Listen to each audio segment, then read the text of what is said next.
Oke, sekali lagi selamat pagi semuanya, Shalom. Kita percaya bahwa Tuhan Yesus hadir bersama dengan kita pada pagi hari ini. Pada hari ini kita mau mengadakan seminar dengan meneladani Bunda Maria. Anda dan saya kita semua pasti sudah kenal Bunda Maria. Kita sudah tahu Bunda Maria, tetapi pertanyaannya seberapa dalam kita mengenal. Dan apakah kita sudah bersikap seperti Bunda Maria? Sudah terkasih, Anda dan saya kita mau belajar dari Bunda Maria. Bagaimana bisa menjadi seorang wanita yang luar biasa dan mau melayani Tuhan dengan sungguh luar biasa. Sebelum kita mulai, mari kita mau memberi senyum kanan kiri. Aduh, yang enggak nyalain kamera ini, ayo nyalain yuk kamera. Kita mau katakan kepada saudara kita, ku kasih kau dengan kasih Tuhan. Ku kasihi kau dengan kasih Tuhan. Ku kasihi kau dengan kasih Tuhan. Ku lihat di wajahmu kemuliaan Raja, ku kasihi kau dengan kasih Tuhan. Saya mau minta senyumnya. Ku kasihi kau dengan kasih Tuhan. Ku kasihi kau dengan kasih Tuhan. Ku lihat di wajahmu kemuliaan Raja, ku kasihi kau dengan kasih Tuhan. Ku kasihi kau, ku kasihi kau dengan kasih Tuhan. Sudah terkasih, karena Tuhan Yesus sudah terlebih dahulu mengasihi Anda dan saya, maka kita mau belajar mengasihi Tuhan. Kita mau belajar mengasihi sesama. Sekali lagi saya mau undang, kita mau belajar mengasihi Tuhan, kita mau datang kepada Tuhan dengan sikap hormat. Please on cam, please kameranya nyalakan, kita mau memuji Tuhan ya. Sekali lagi saudara terkasih, kita percaya bahwa kasih Allah sungguh tidak berkesudahan. Karena dia sungguh baik bagi Anda dan saya. Sekali lagi kita mau naikkan, katakan kasih Allah. Kasih Allah tak berkesudahan, selalu baru setiap pagi. Rahmat-Nya pun tak pernah berakhir seumur hidupku. Sekali lagi, kasih Allah tak berkesudahan, selalu baru setiap pagi. Rahmat-Nya pun tak pernah berakhir seumur hidupku. Dengan sukacita ku kan menari, dengan sorak-sorai memuji. Ku naikkan pujian, haleluya, nyanyi bagi Dia Sang Raja, nyanyi bagi Dia Sang Raja. Sekali lagi, kasih Allah tak berkesudahan, selalu baru setiap pagi. Rahmat-Nya pun tak pernah berakhir seumur hidupku. Dengan sukacita ku kan menari, dengan sorak-sorai memuji. Ku naikkan pujian, haleluya, nyanyi bagi Dia Sang Raja. Dengan sukacita ku kan menari, dengan sorak-sorai memuji. Ku naikkan pujian, haleluya, nyanyi bagi Dia Sang Raja, nyanyi bagi Dia Sang Raja, nyanyi bagi Dia Sang Raja. Selamanya. Oh, puji Tuhan, luar biasa Tuhan kita ya. Kita mau memulai seminar pada pagi hari ini. Demi nama Bapa dan Putra dan Roh Kudus. Amin.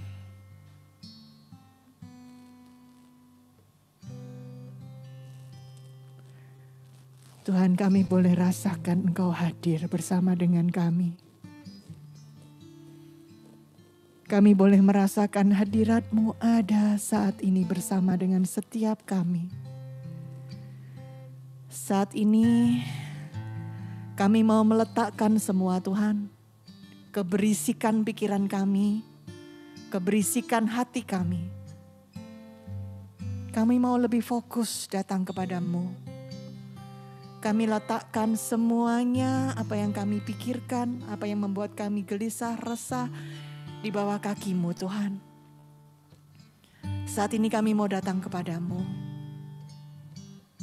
Hanya fokus kepadamu. Kami mau belajar daripadamu. Kalau pagi hari ini kami ada di sini, kami percaya Engkau yang sudah mengundang kami. Karena Engkau ingin kami belajar bagaimana kami boleh meneladani Bunda kami terkasih, Bundamu, agar kami boleh menjadi wanita-wanita seperti yang Engkau inginkan. Wanita yang Engkau pilih seperti Bunda Maria. Wanita yang Engkau berikan kasih karunia yang luar biasa seperti Bunda Maria. Wanita yang berani memberikan dirinya seperti Bunda Maria. Dan masih banyak lagi teladan yang bisa kami pelajari. Pada pagi hari ini setiap kami Tuhan. Engkau melihat hati kami. Engkau melihat keterbatasan kami. Engkau melihat kekurangan kami. Tetapi biarlah kami mau persembahkan itu kepadamu semua Tuhan. Kami mau mempunyai hati yang bebas, lepas. Hati yang siap Engkau bentuk. Hati yang siap Engkau pakai. Kami yang siap Engkau pakai Tuhan. Dan biarlah Engkau boleh bekerja melalui kami. Pada pagi hari ini. Kami mau menyatakan segala syukur kami. Bahwa kami punya Allah yang sungguh luar biasa. Allah yang begitu mencintai kami. Allah yang begitu mengasihi kami. Allah yang sedemikian luar biasanya atas setiap kami. Apa yang boleh kami berikan? Kami hanya memberikan syukur kami. Memberikan waktu kami. Segala penghormatan kami. Pujian kami. Dengan segenap hati kami mau katakan bahwa Engkau sungguh Bapa kami yang baik. Yang baik, Kau sangat ku cinta, lebih dari segalanya. Di dalam hidupku, Bapakku yang baik, Engkau yang ku perlu, lebih dari segalanya. Kasih-Mu bagiku tak pernah berakhir, kasih setia-Mu selalu nyata dalam hidupku, tak pernah berhenti berharap padamu, Yesusku. Kau segalanya. Ini setiap kami Tuhan, Engkau mengenal hati kami. Kami sungguh bersyukur punya Bapa seperti Engkau. Ini kami Tuhan, kami mau belajar mencintai Engkau lebih lagi. Kami mau belajar membalas cinta-Mu Tuhan. Kami mau nyatakan bahwa Engkau sungguh Bapa kami yang baik. Bapa yang teramat baik, ini segenap hati kami. Bapakku yang baik, Kau sangat ku cinta, lebih dari segalanya. Di dalam hidup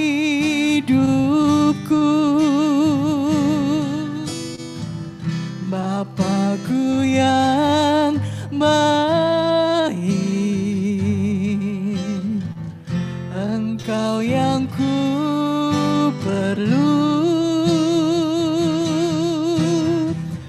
lebih dari segalanya.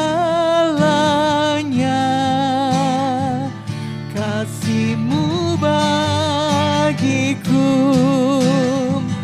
tak pernah berakhir, kasih setiamu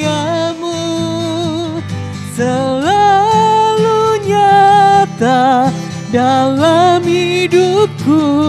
Tak pernah berhenti berharap padamu, Yesusku, Kau segalanya. Tak pernah berakhir kasih setiamu selalu nyata dalam hidupku.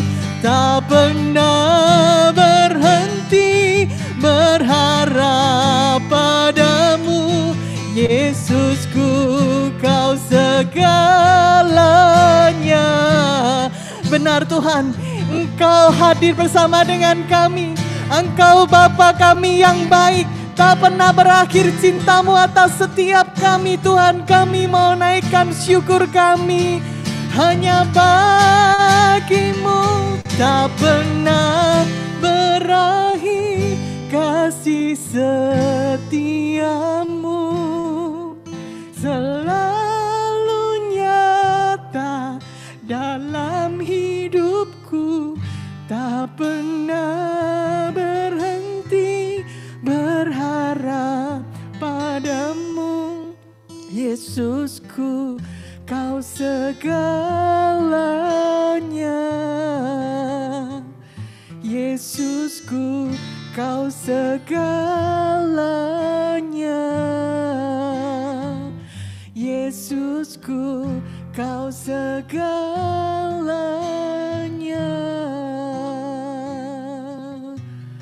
Oh, terima kasih Tuhan, sungguh kami bersyukur punya Tuhan seperti Engkau, Tuhan yang mengasihi,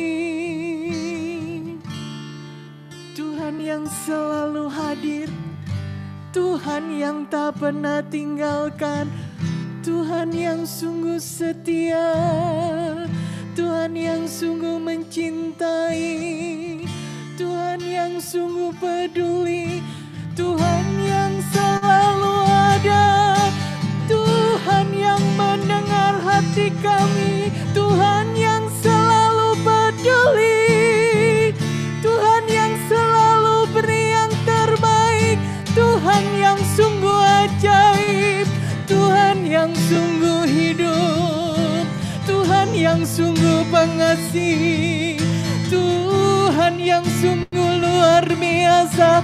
Terima kasih kami boleh punya Engkau, Tuhan yang sungguh hidup, Tuhan yang mencintai kami apa adanya. Engkau Tuhan yang selalu menunggu kami, Engkau Tuhan yang selalu mengampuni, Engkau Tuhan yang selalu sabar atas setiap kami. Sungguh kami bersyukur, sungguh kami berterima kasih. Engkau Tuhan yang sungguh luar biasa. Terima kasih.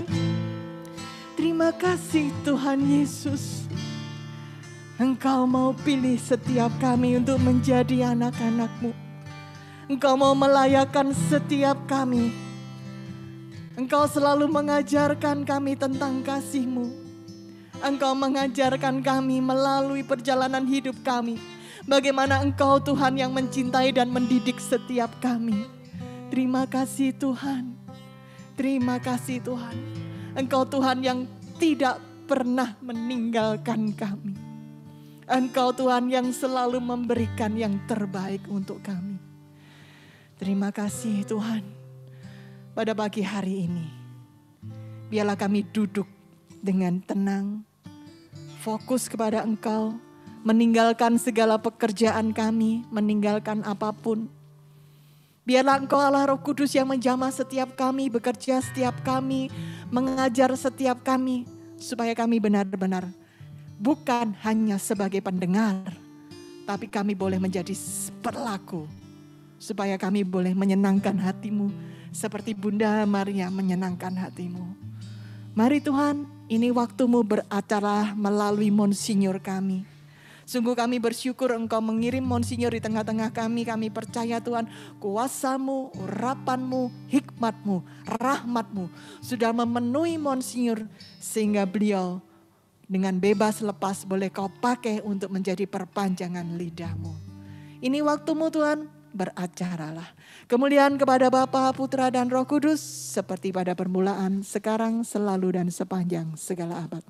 Amin. Silakan Monsinyur.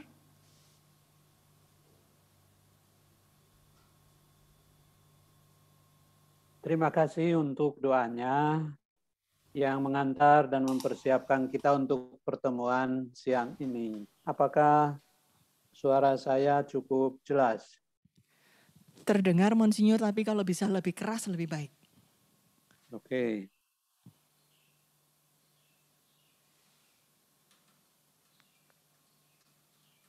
Oke, apakah sekarang lebih jelas, lebih terdengar? Sama sih. Masih sama ya? Iya. Tapi nggak apa-apa sih, kita bisa dengar Oke, kok, jelas sebentar. kok. Nanti saya coba sekarang bagaimana suaranya? Coba Monsinyur bicara lagi. Apakah sudah bisa didengar dengan jelas Bagus sekarang? tadi apa bagus ini ya? Lebih jelas yang tadi Monsinyur. Pakai handsfree. Oke, kalau begitu berarti harus.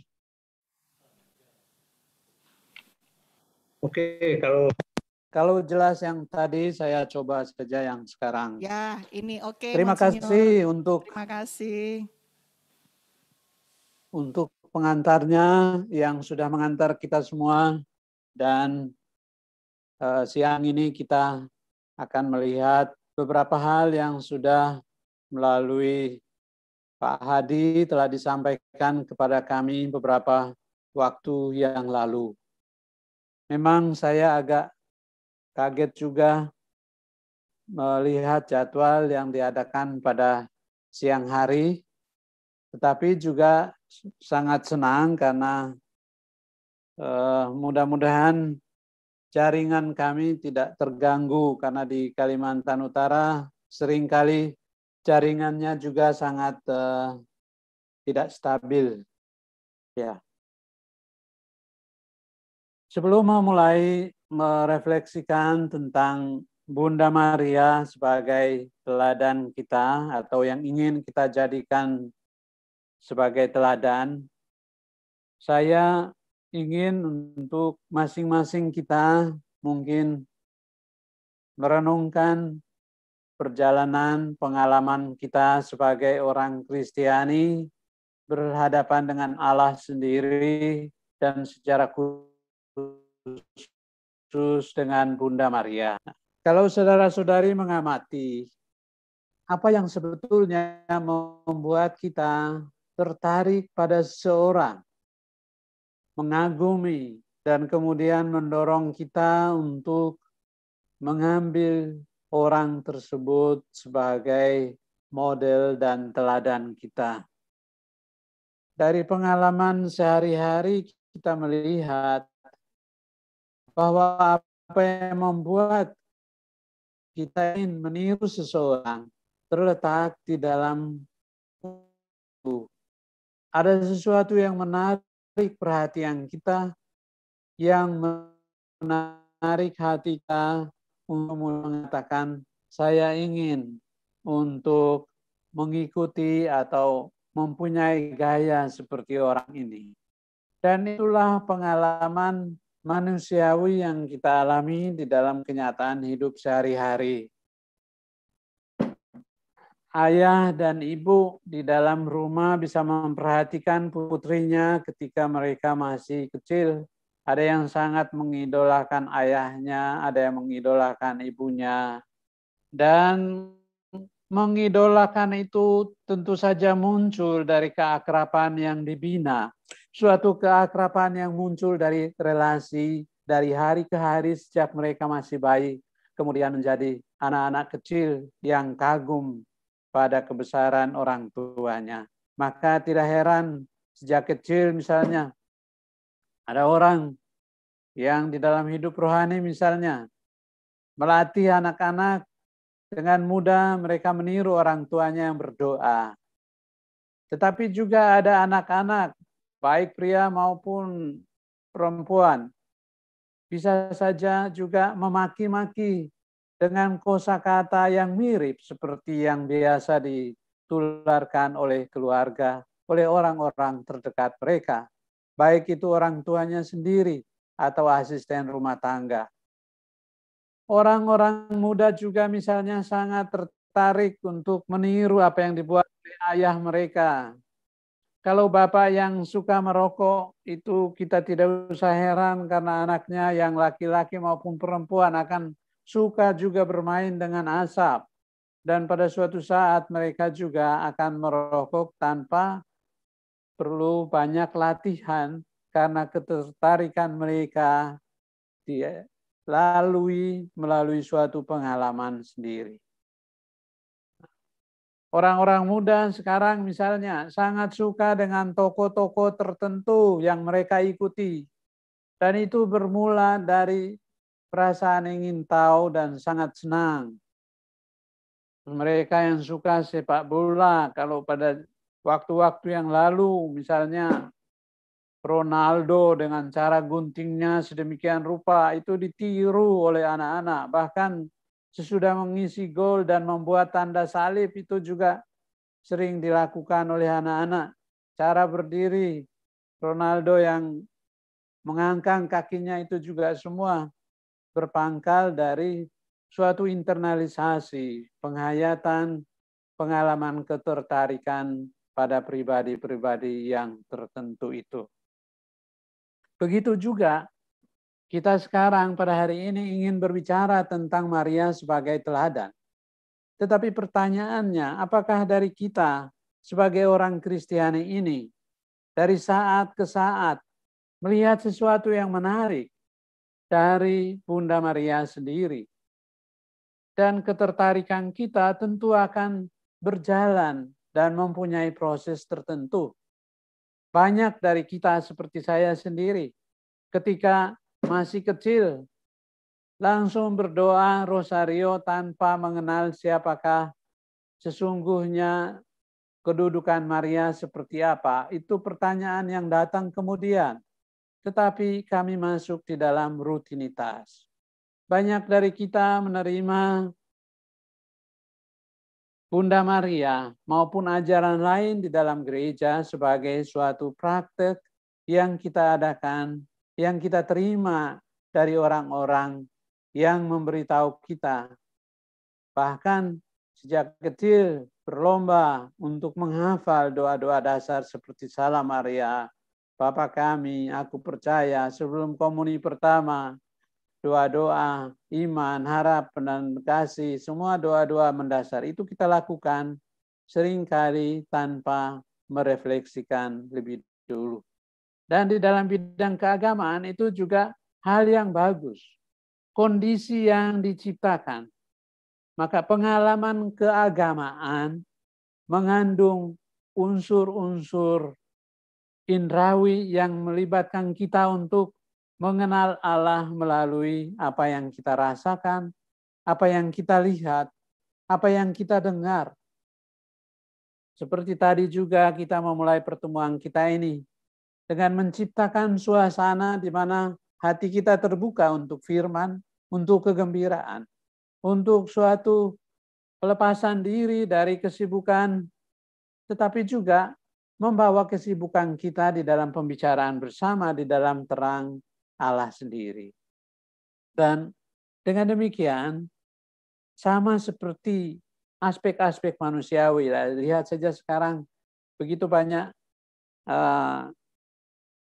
orang muda mengikuti kasus Kaisang dan Felicia Tisu karena senang sekali dengan anak presiden dan mereka gagal cintanya dan macam-macam komentar yang bisa Bapak Ibu lihat di sana. Itu juga ketertarikan yang muncul karena pengalaman, karena pengenalan yang makin lama makin mendalam. Oleh karena itu, ketika kita misalnya berhadapan dengan Maria, dan yang paling menonjol dengan Maria adalah doa rosario. Doa rosario bisa menjadi suatu rutinitas sedemikian rupa, sehingga dirasa sebagai membuang-buang waktu, tidak menyentuh perasaan, jauh dari apa yang dibutuhkan. Bisa muncul kesan seperti itu. Dan itu sama seperti proses pengenalan kita dengan seseorang.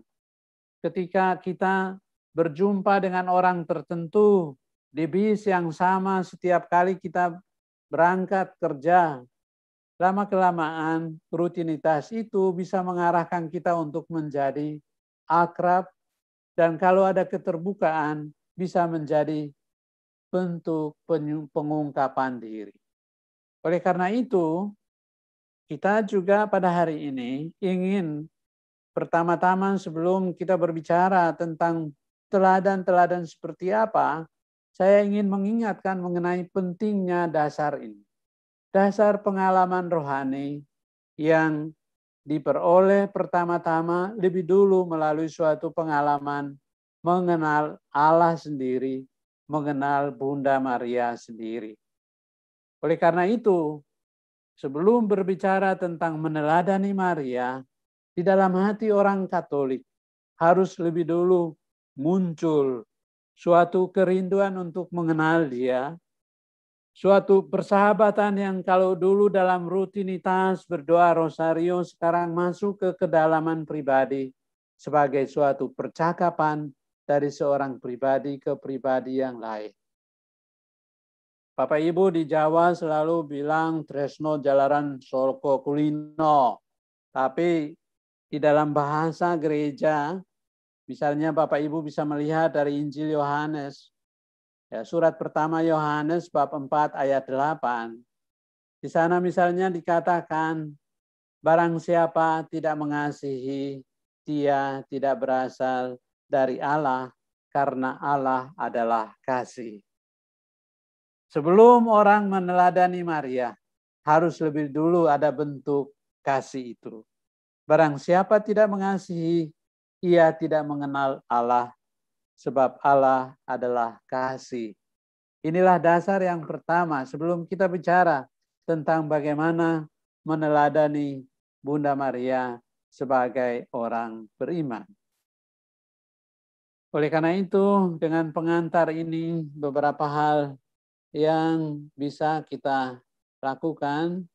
Saya akan share beberapa slide yang membantu kita untuk melihat hal-hal yang berkaitan dengan Perawan Maria, Bunda Maria sebagai teladan di dalam iman.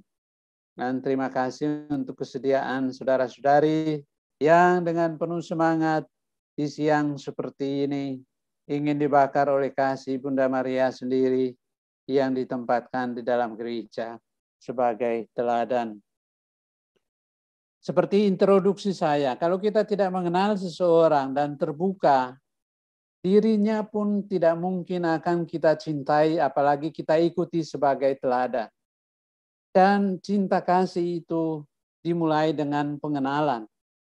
Maka mungkin banyak orang di luar lingkungan gereja Katolik melihat Maria hanya sebagai suatu tambahan. Tapi bagi orang Katolik, kita mempunyai hal-hal yang sangat mendasar yang mungkin seringkali tidak begitu disadari. Beberapa potongan tulisan ini saya ambil dari refleksi-refleksi dari Konsili Vatikan kedua yang di sini disingkat dengan LG, Lumen Gentium, mengenai gereja sendiri. Seperti tadi saya katakan, Maria mungkin bagi orang di luar gereja Katolik hanya sebagai suatu tambahan. Tetapi kita melihat di sini, justru di dalam refleksi tentang gereja, Maria diberi penjelasan tentang tempatnya. Relasi Bunda Maria dengan Yesus Kristus dan Allah Tritunggal sendiri dan tempat Maria di dalam gereja. Kalau kita memahami ini, sama seperti orang yang tadi tertarik dengan seorang artis atau olahragawan, selalu membaca sampai tahu ukuran baju dia berapa, nomornya berapa. Kalau dia main itu sudah pernah cetak skor berapa, mereka tahu semuanya. Sedang pacaran dengan siapa, masalah mereka apa, oh ikut tahu. Dan drakor itu sekarang sangat laris karena semua orang tahu detail mengenai orang itu. Nah, di sini kita melihat gereja membantu kita untuk melihat misalnya relasi Maria dengan Allah Tritunggal sendiri. Teks Konsili Vatikan kedua itu panjang, tetapi di nomor 52 misalnya saya hanya menyingkat bahwa di dalam sejarah manusia, sudah kejatuhan manusia pertama, Adam dan Hawa, di mana kita semua jatuh di dalam dosa, Allah selalu mencari kesempatan untuk membebaskan manusia. Dan ketika kegenapan waktu tiba, Allah lahir, mengutus putranya yang lahir dari seorang wanita. Seperti yang ditulis di dalam surat pada jemaat di Galatia. Di situ kehadiran Yesus menjadi suatu inisiatif Allah yang berpuncak pada inisiatifnya untuk menyelamatkan manusia. Tetapi kerja Allah itu mengandaikan ditanggapi, dan Allah memilih sebuah keluarga, memilih manusia konkret untuk mewujudkannya. Dan disinilah kita melihat tempat Maria sebagai putri dari Allah Bapa. Maria dan Allah Bapa, dia disebut putri Bapa. Karena di sana nubuat-nubuat perjanjian lama tentang seorang perawan yang akan melahirkan seorang yang tinggal di antara kita yang bernama Immanuel terwujud melalui kerjasama Maria. Tuhan tidak memaksa Maria, memberi kesempatan. Disinilah misteri inkarnasi. Allah mempunyai rencana, tetapi ketika melaksanakan rencana itu, penjelmaan Tuhan tidak terjadi otomatis, tetapi melalui tanggapan manusia.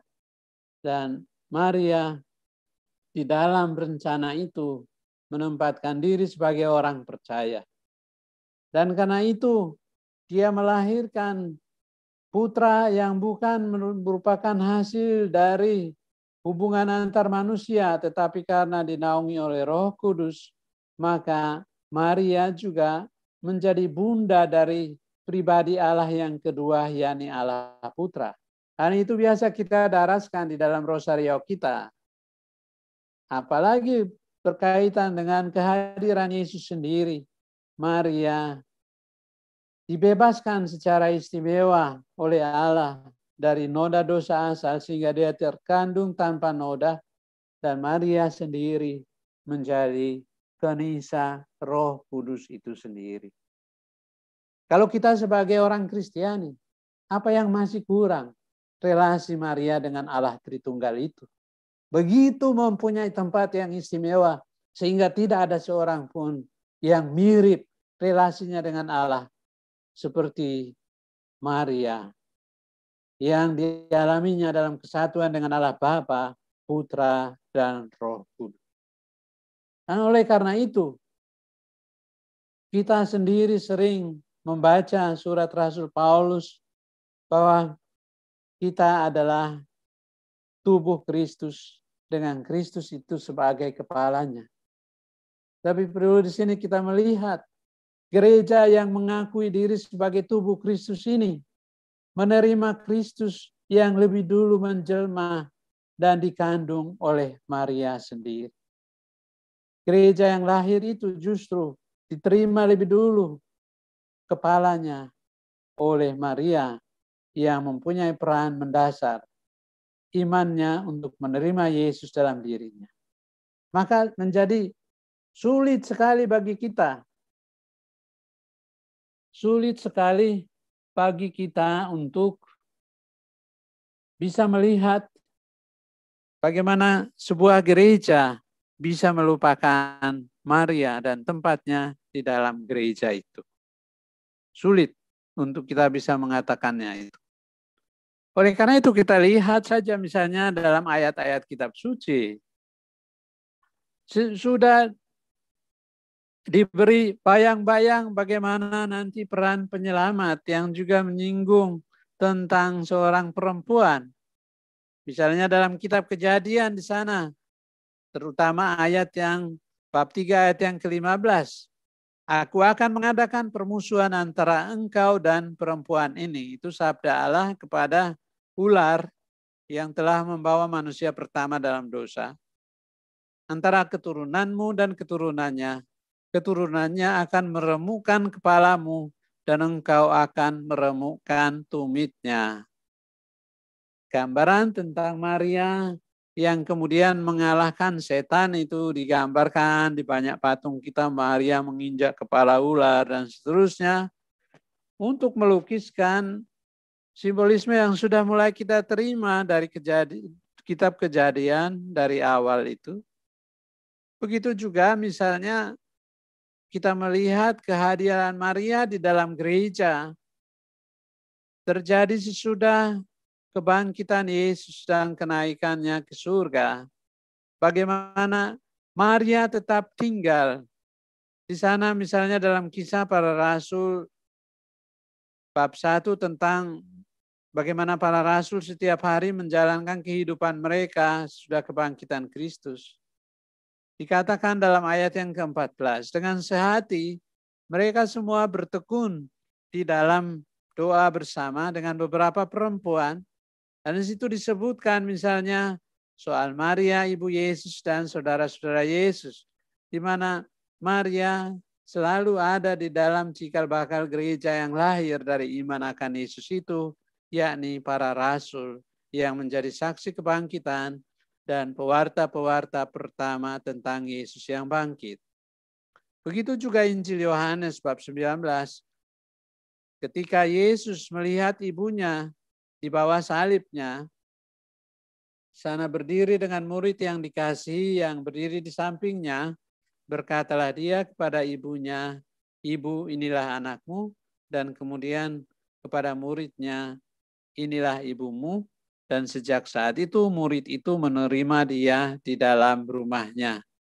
Kutipan-kutipan ini kemudian dibaca oleh gereja, terutama nanti bisa kita akan melihat bahwa kehadiran dan penyerahan murid yang dikasihi kepada Maria oleh gereja dilihat sebagai penyerahan Yesus kepada Bunda Maria, gerejanya sendiri. Itulah tempat Bunda Maria di antara para rasul. Dia bersama mereka menjadi perintis awal di mana Roh Kudus memenuhi mereka, dan di sanalah gerakan orang yang percaya kepada Allah melahirkan gereja. Oleh karena itu, Konsili Vatikan kedua yang mewakili suara seluruh gereja yang memberi apresiasi begitu tinggi kepada Maria, mengatakan, saya kutip kata-kata yang berasal dari Lumen Gentium, Konstitusi tentang Gereja nomor 53. Karena anugerah rahmat yang sangat istimewa, ia, maksudnya Maria, jauh lebih unggul dari semua makhluk lainnya, baik di surga maupun di bumi. Namun sebagai keturunan Adam, ia termasuk golongan semua orang yang harus diselamatkan.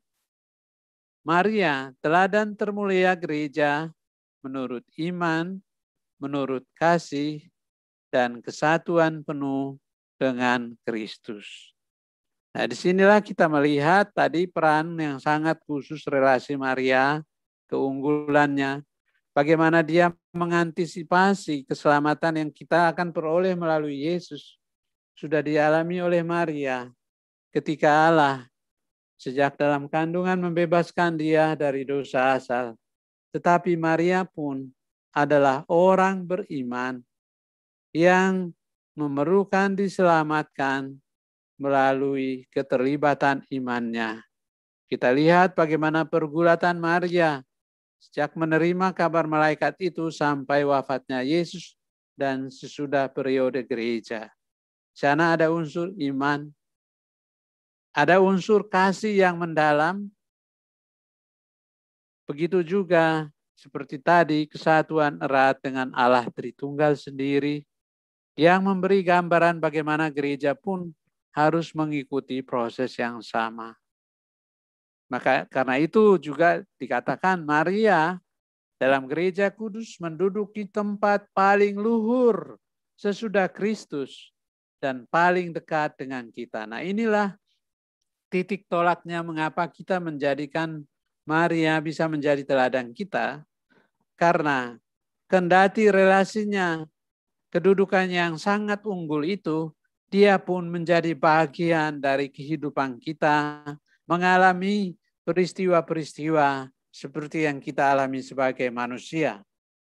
Dan seperti tadi kita sudah menyinggung, sejak perjanjian lama peran Maria itu telah digariskan, telah digambarkan. Misalnya kejayaan atas ular seperti tadi telah kita bacakan, bahwa dinubuatkan akan lahir seorang yang menyelamatkan bangsa Israel yang disebut Immanuel. Kemudian nubuat Yesaya itu juga diungkapkan di dalam Injil Matius, di mana Maria ketika kegenapan waktu tiba itu dan sesudah kebingungan ketika bertanya tentang apa yang terjadi karena belum bersuami dan sesudah mendapat penjelasan dari malaikat, Maria menyatakan, "Aku ini hamba Tuhan, terjadilah padaku menurut perkataanmu." Itulah yang disingkat dengan kata fiat, fiat voluntas tua. Terjadilah menurut kehendakmu. Jadi disinilah kita melihat teladan Maria di dalam unsur-unsur iman, kasih, dan kesatuan dengan Allah, dan penyerahan diri yang total di sana, yang mengarahkan kepada kita pola bagaimana relasi kita itu bisa diarahkan. Di sini kita bisa melihat bahwa Maria ternyata bisa menjadi teladan untuk gereja. Teladan tidak hanya bagi pribadi, tetapi pada gereja sebagai suatu kelompok tadi, tubuh Kristus itu. Maka konsili misalnya mengatakan, karena iman dan ketaatannya, tanpa hubungan dengan seorang pria, melainkan dinaungi Roh Kudus, melahirkan putra di bumi. Dan proses itu menjadi pralambang dan teladan kesuburan gereja yang juga adalah perawan. Nah, yang juga menjadi ibu, di sini gereja juga seperti Maria, menjadi ibu karena khotbah, karena baptis, karena kehadiran Roh Kudus yang melahirkan anak untuk hidup baru yang dikandung oleh Roh Kudus dan dilahirkan dari Allah. Nah, Bapak Ibu mungkin pikirnya seperti ini. Jadi teladan Maria tidak hanya kepada kita masing-masing sebagai pribadi, tetapi juga gereja. Itulah sebabnya sering kita diingatkan oleh Paus Fransiskus, gereja itu bukan LSM. Gereja itu bukan organisasi seperti partai politik. Gereja hadir karena Allah sendiri melalui Roh-Nya hadir dan meneguhkan mereka yang menerima pewartaan akan Yesus Kristus dan percaya dan dibaptis. Disitulah kelahiran gereja menyerupai hidup Maria yang karena imannya menerima Roh Kudus yang kemudian karena kuasa Roh Kudus itu melahirkan Yesus sebagai Putra Allah di bumi ini.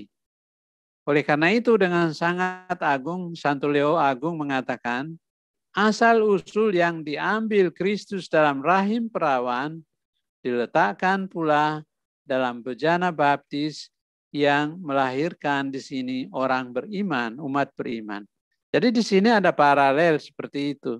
Maria teladan di dalam iman karena dengan keterbukaan imannya dan ketaatannya pada kehendak Tuhan memungkinkan Roh Allah hadir. Begitu juga gereja yang melahirkan anggota-anggota baru melalui baptisan itu bukan karena kekuatan dan jasanya sendiri, tetapi Roh Kudus, asal-usul Yesus yakni Roh Kudus juga menjadi asal-usul kelahiran umat beriman di dalam gereja. Maka kita juga membaptis orang bukan karena kekuatan promosi membagi orang uang dan segala sesuatu sehingga sering dituduh sebagai kristenisasi, tetapi itu tidak lain adalah Allah sendiri. Untuk memperjelas atau memberi gambaran bagaimana peran Maria di dalam gereja ini, kita akan melihat satu video yang berbahasa Spanyol tetapi sudah diterjemahkan. Apalagi yang tahu bahasa Spanyol bisa melihatnya bagaimana Paus Fransiskus sendiri bisa menolong kita untuk melihat bagaimana tempat Maria di dalam gereja. Saya share satu video yang bisa kita lihat sebelum nanti kita melanjutkan. Di dalam video ini, saudara-saudari akan melihat bagaimana tempat Maria di dalam hidup yang biasa sehari-hari maupun di dalam kehidupan gereja.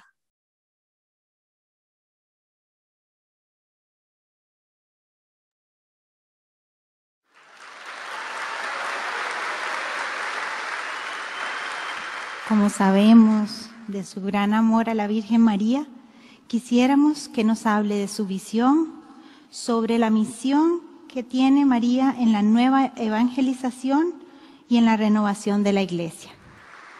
Es verdad que María es la que sabe transformar una cueva de animales en casa de Jesús con unos pocos trapos y una montaña de ternura. Y es capaz también de hacer saltar un chico en el seno de su madre, como escuchamos en el Evangelio, ¿no? Ella es capaz de darnos la alegría de Jesús.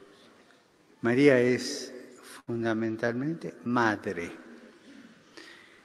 Bueno, sí, madre es poca cosa. No, María es reina, señora. María es madre.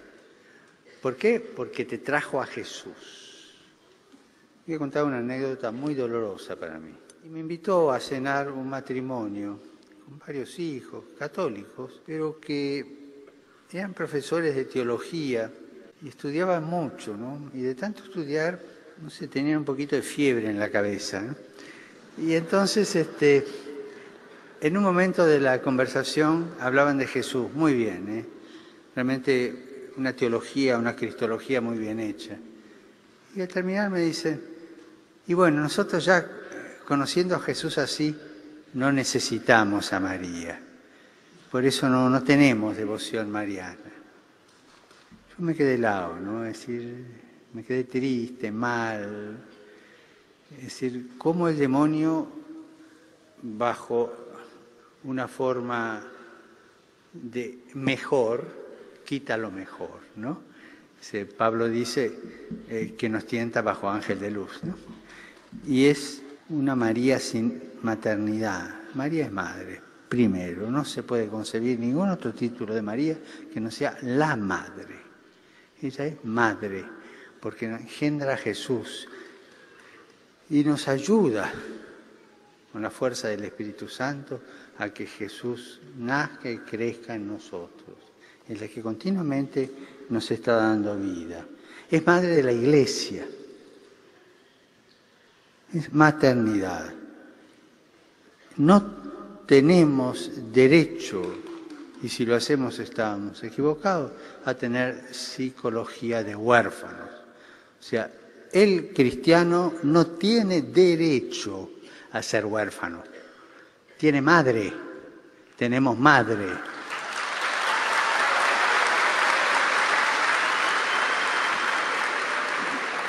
La madre no solo que nos da la vida, sino que nos educa en la fe. Es distinto buscar crecer en la fe sin la ayuda de María, es otra cosa, es como crecer en la fe, sí, en la iglesia sí, pero en la iglesia orfanato, ¿no? Una iglesia sin María es un orfanato. Entonces ella educa, nos hace crecer, nos acompaña, toca las conciencias. ¿Cómo sabe tocar las conciencias? Para el arrepentimiento. A mí me gusta, todavía ahora lo hago, cuando tengo un rato de tiempo, leer las historias que San Alfonso María de Ligorio, son cosas de otro tiempo, el modo de relatar, pero son verdad. Cuenta después de cada capítulo una historia edificante de cómo María. Y en el sur de Italia, no sé si en Calabria o en Sicilia, está la devoción a la Virgen de los Mandarinos, en una zona donde hay mucha mandarina, ¿no? Y son devotos de la Virgen de los Mandarinos los granujas, ¿no? Son los ladrones, estos son devotos.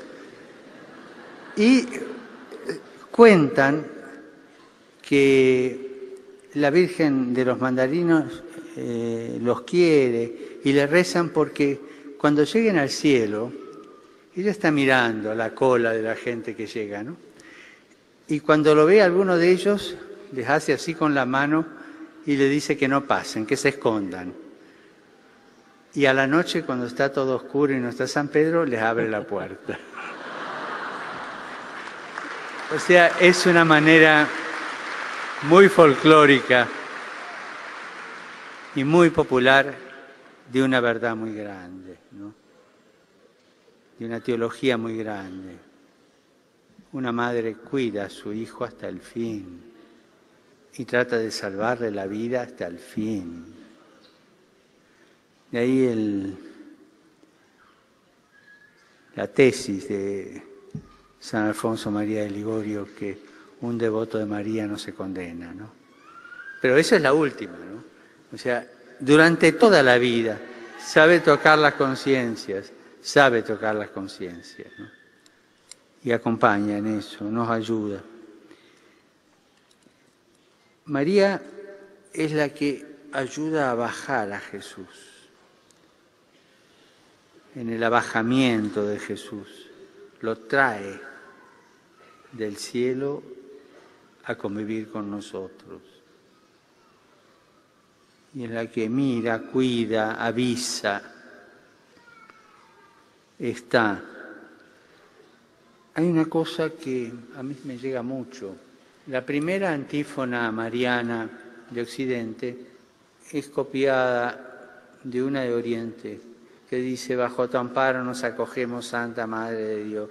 Es la primera, la más antigua de Occidente. Pero eso viene de una tradición vieja que los místicos rusos, los monjes rusos, explicitan así: en los momentos de turbulencia espiritual, no queda otra que acogerse bajo el manto de la Santa Madre de Dios. Es la que protege, la que defiende. Acordémonos del Apocalipsis, la que sale con el chico en brazos corriendo para que el dragón no devore al chico. Por más que conozcamos a Jesús, nadie puede decir que es tan maduro como para prescindir de María. Nadie puede prescindir de su madre. Nosotros los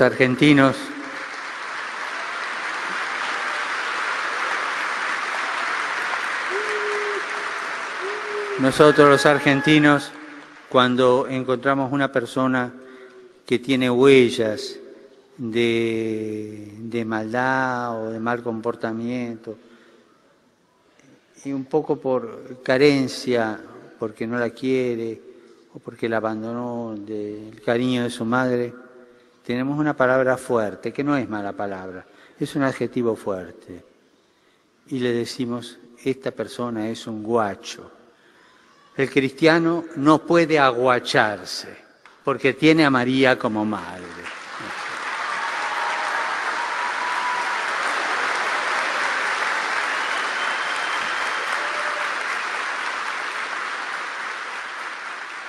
Oke, jadi itu bagian yang pertama. Sebentar kita akan melihat sesudah pause, kita akan melihat beberapa bagian dari penegasan paus dan kita melanjutkan ke bagian yang kedua.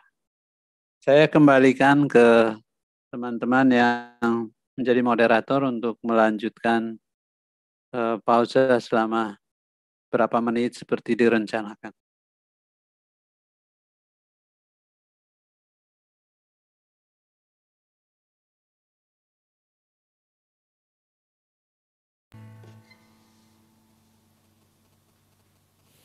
Baik, terima kasih Monsinyur. Bapak Ibu sudah terkasih, kita ada toilet break 5 menit ya. Bagi yang mau ke belakang atau mau berdiri, merentangkan tangan atau badan mau putar-putar begini ya. Kita ada break 5 menit. Oke. Sekali lagi jangan beranjak sampai selesai karena kami nanti ada kuis dan hadiahnya wow keren habis ya. Dipersembahkan dari wilayah Santa Maria dari Paroki Santo Yusuf Surabaya.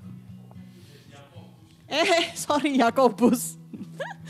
Habis Maria jadi kepengen ingatnya jadi Santo Yusuf lagi. Baik, kalau ada yang mau ke belakang persilakan.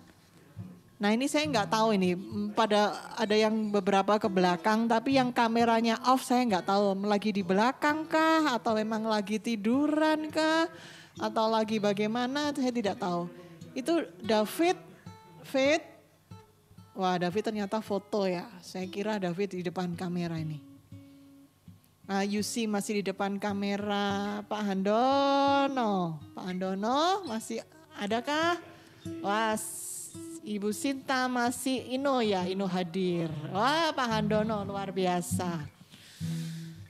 Yang lainnya, waduh Bro Yohanes masih. Pak Rudi sudah selesai Pak Rudi dari toilet ya? Hadi mana Hadi? Oh Hadi ada Hadi. Baik, kayaknya semua sudah siap, sudah semangat. Sebelum kita masuk ke sesi berikutnya, kita mau angkat satu. Kita mau teringat Bunda kita, Bunda Maria, bagaimana dia luar biasa dipilih oleh Tuhan. Engkau yang dipilih Allah Bapa di surga untuk melahirkan putranya yang kudus.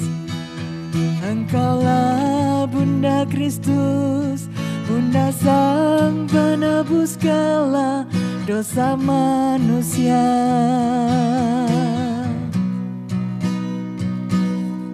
Bunda Maria perawan yang tiada bernoda, hatimu bersinar putih tiada tercela. Engkau Bunda Almasih yang diangkat ke surga penuh kemuliaan. Ave Maria, Ave Maria,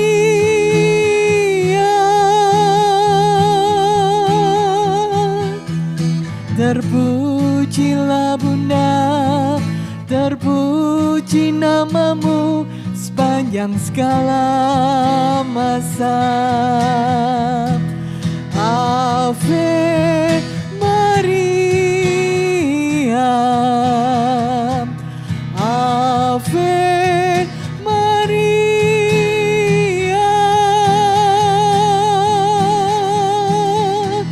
Syukur kepadamu Tuhan yang pengasih selama-lamanya.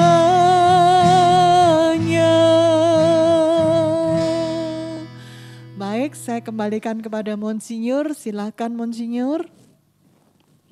Terima kasih, mudah-mudahan tadi video itu membantu kita untuk melihat aspek yang tadi secara doktrinal dibahasakan oleh konsili melalui beberapa nasihat dari Paus Fransiskus dengan menunjuk pengalaman cerita-cerita dan pengalaman dalam gereja, mengajak kita untuk melihat tempat Bunda Maria di dalam gereja, terutama untuk kita melihat Maria sebagai teladan bagi kita orang beriman. Paus tadi misalnya memberi contoh mengenai seorang profesor yang begitu pintar, sehingga dalam bahasa Spanyol dia tadi mengatakan begitu pintar sehingga fiebre de la cabeza, itu ada semacam demam atau kalau istilah kita itu panas di kepalanya itu. Studi sampai rambut gundul tetapi tidak melihat, tidak memerlukan Maria, tidak ada devosi kepada Maria, sehingga Paus merasa sangat sedih karena ternyata juga setan bisa menggunakan kecerdikan itu untuk mengambil yang terbaik di dalam gereja seperti seorang ahli teologi itu. Dan karena itu tadi ditegaskan, sebagai orang beriman, gereja tidak punya hak untuk menjadi yatim piatu. Gelar pertama Maria adalah menjadi ibu, menjadi bunda. Dan dengan demikian sulit untuk dimengerti bahwa suatu gereja memilih untuk menjadi yatim piatu. Justru karena melalui iman itu menempatkan Maria sebagai bunda, di sana kita dididik di dalam iman. Dan tidak hanya dididik dalam perjalanan iman di dunia ini, Paus tadi menggunakan contoh dari Santo Alfonsus Maria de Liguori. Seperti Bapak Ibu tahu, Alfonsus Maria de Liguori sangat mempromosikan devosi kepada Bunda Maria. Dan kalau jalan-jalan ke kota Roma tidak jauh dari gereja Basilika Santa Maria Maggiore, di sana ada suatu gereja yang biasa dipakai oleh orang-orang Filipina juga. Itu di sana Maria Penolong Abadi, ikon seperti Bapak Ibu lihat di dalam gambar ini, di slide ini, itu tersimpan di sana. Itu dari warisan dari Alfonsus Maria de Liguori, di mana tadi Paus menyinggung bagaimana Bunda Maria sendiri menjadi pelindung di Italia Selatan, sehingga orang menamakannya Bunda Maria dari pohon jeruk, karena melindungi di sana orang-orang juga yang nakal, yang berandal, pencuri dan seterusnya. Tetapi dalam cerita anekdot dari Alfonsus de Liguori itu mengatakan ketika mereka meninggal dan dalam barisan itu ada orang dari wilayah itu, Bunda Maria memberi kode bahwa kamu harus bersembunyi. Tidak usah mengikuti pengadilan yang ada karena nanti waktu malam Bunda Maria akan membukakan pintu bagi mereka itu. Moral yang dari cerita itu bagi Paus adalah peringatan tentang Maria yang membantu kita sebagai orang beriman tidak hanya setengah-setengah, tetapi sampai akhir. Sehingga siapa yang berdoa kepada Maria akan dilindungi sampai akhir hayatnya. Dan mengungkapkan juga tadi mengenai paham penghayatan Maria di Gereja Timur, di mana di dalam kesulitan yang tidak ada jalan keluar, orang selalu mengatakan berlindunglah di bawah mantel Maria. Sehingga di sana orang memperoleh kekuatan di dalam Bunda Maria sendiri. Ayat-ayat kitab suci yang memperlihatkan bagaimana Maria bisa menjadi teladan kita di dalam iman itu seperti tadi sudah disinggung. Jawaban Maria sesudah menerima penjelasan dari malaikat. Jadilah padaku menurut perkataanmu itu. Fiatnya Maria seperti terlukis dalam Injil Lukas. Begitu juga ketika orang-orang bertanya tentang atau menyatakan bahwa ada saudara dan ibumu ada di luar ingin menjumpai engkau, Yesus mengatakan, ya, mereka yang mendengarkan dan melaksanakan firman-Ku mereka adalah ayah, ibu, dan saudara-saudaraku. Di sini kita melihat Maria sebagai orang, sini saya rumuskan sebagai orang Kristen pertama. Dialah yang percaya kepada Yesus melalui apa yang dialaminya sejak di dalam proses untuk menerima kabar itu dan bertekun di dalam pewujudan kabar itu kendati melalui begitu banyak kesulitan. Dan hal yang menjadi kriteria bagi Yesus sering juga diulang-ulang. Sapaan, berbahagialah ia yang telah percaya sebab apa yang dikatakan Tuhan kepadanya akan terlaksana. Kata-kata dari Elizabeth yang dikunjungi Maria ini memperlihatkan soal iman Maria yang diwariskan kepada kita. Kalau kita tadi melihat betapa tempatnya sangat istimewa, tetapi di dalam menjalankan apa yang diterima dari Tuhan untuk dijalaninya itu memerlukan iman yang besar. Oleh karena itu, Maria menjadi besar bukan hanya keibuan karena keibuannya secara jasmani, tetapi dia menjadi besar dan terberkati karena imannya. Dan inilah yang ditinggalkan kepada kita sebagai orang-orang juga yang berada di dalam situasi yang menuntut tanggung jawab iman. Perawan Maria dianjurkan oleh gereja sebagai teladan bagi kaum beriman, tidak karena cara hidupnya, apalagi karena lingkungan sosiologis kultural, melainkan karena ia dalam keadaan konkret mengikuti kehendak Allah tanpa syarat, dan di sana ada tanggung jawab. Nah, di sini kita melihat, saya mengambil dari kutipan dari Paulus yang ke-6, Marialis Cultus kepada Bunda Maria, di mana ditegaskan lagi ajaran konsili mengenai Maria sebagai teladan gereja. Saya menggarisbawahi tidak karena cara hidupnya, bukan dalam arti harafiah, yakni mau mengulang kembali apa yang dilakukan Maria sebagai sesuatu yang terikat pada konteks budaya Yahudi, memang tidak bisa. Kalau Maria kerjanya sebagai ibu rumah tangga, mereka yang sekarang terlibat sebagai ibu-ibu sebagai orang yang berkarir di berbagai bidang pemerintahan, di bidang bisnis dan seterusnya, tentu cara hidupnya berbeda dengan yang konkret dilakukan Maria yang menggambarkan peran sebagai perempuan di zaman itu. Bukan juga karena lingkungan sosiologis yang misalnya mungkin membatasi perempuan pada kerja-kerja tertentu saja atau budaya. Tetapi yang digarisbawahi dari Maria untuk diteladani adalah imannya yang mengikuti kehendak Allah tanpa syarat dan menuntut tanggung jawab. menyambut sabda dan mempraktikkan, itulah yang dilakukan dan menjadi syarat bagi kemuridan yang diberikan juga oleh Yesus seperti tadi baru saja kita lihat. Mereka yang menjadi ibu atau saudara-saudariku adalah mereka yang menerima dan melaksanakan kehendak Allah. Jadi mempraktikkan sabda itu adalah juga bentuk teladan yang kita terima. Begitu juga hidup di dalam kasih.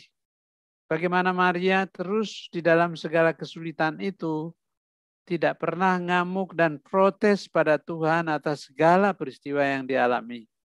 Begitu juga melayani dan menjadi murid, termasuk menanti kehadiran Roh Kudus bersama para murid yang lain, karena dia sendiri telah dinaungi oleh Roh yang sama. Status perawan menurut rencana Allah, di mana tidak ada campur tangan manusia dengan lahirnya Yesus, memang mempersiapkan Maria untuk menerima misteri penjelmaan itu, tetapi tidak menutup diri terhadap nilai status perkawinan. Kita lihat bahwa Maria dan Yosef berencana baik-baik untuk menikah. Ada keterbukaan untuk menikah, tetapi karena Allah menghendaki bahwa dia akan mengandung putra sendiri, maka status keperawanan itu diterimanya. Begitu juga teladan lain yang dapat kita terima adalah kepasrahan, fiat. Terjadilah menurut apa yang dikehendaki Allah, tidak berarti tunduk pasif, tetapi ada keterlibatan Maria di dalam mewujudkan apa yang direncanakan Allah itu.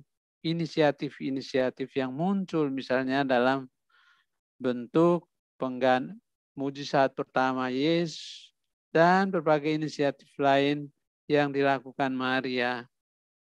Sebagai perempuan kuat yang mengalami kemiskinan, berlari ketika situasi menjadi sulit,